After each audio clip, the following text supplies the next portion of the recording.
Usiku ule bahari haikuwa na huruma. Usogope. Kijana mmoja aliondoka kuvua kama kawaida, lakini hakujua kuwa safari hiyo ingebadilisha maisha yake milele, na kwamba chini ya maji kulikuwa na kiumbe kilichokuwa kikimsubiri. Usiku ule bahari haikuwa na huruma. Mawimbi yaliongezeka, upepo ukavuma kwa hasira, na kile kilichoanza kama safari ya kawaida kikageuka kuwa pambano la maisha na kifo. Naomba.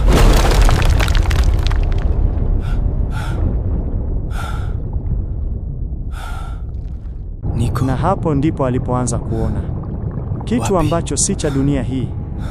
Kati ya giza la bahari kulikuwa na uhai.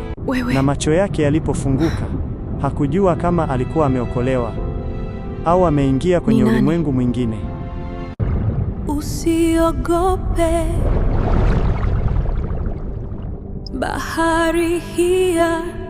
Kati ya mwanadamu na kiumbe wa bahari kulikuwa na ulimwengu usiowezekana. Lakini chini ya kina cha maji, moyo haukufuata sheria za dunia.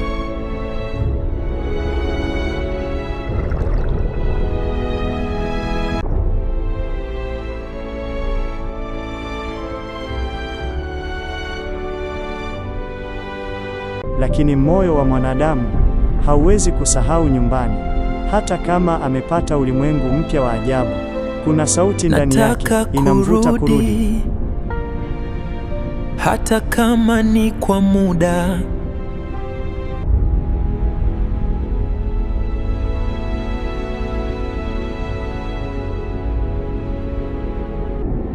Bahari haikuwahi kutoa zawadi bure.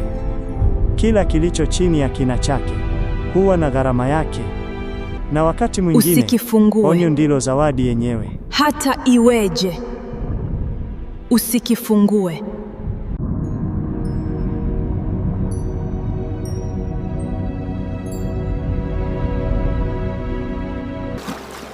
Bahari haikuchukua tu mwili wake, ilichukua muda wake pia.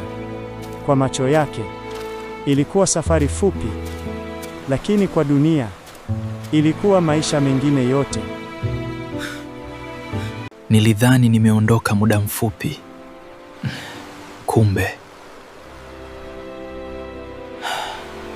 Wakati mwingine sio nguvu inayomwangamiza mwanadamu, ni hamu ya kujua kile ambacho hakupaswa kujua, na udadisi ina nini ndani yake huwa na sauti yake ya kimya.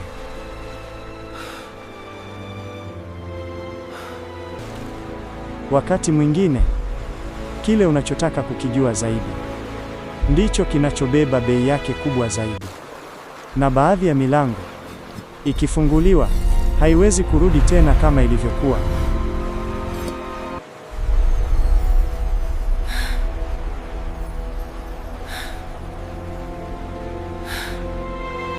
Na hapo ndipo nilielewa, baadhi ya siri hazipaswi kufunguliwa. Mapenzi yao yaliandikwa na bahari, lakini bahari haikuandika mwisho wa furaha. Iliacha hadithi yao katikati ya mawimbi na ukimya.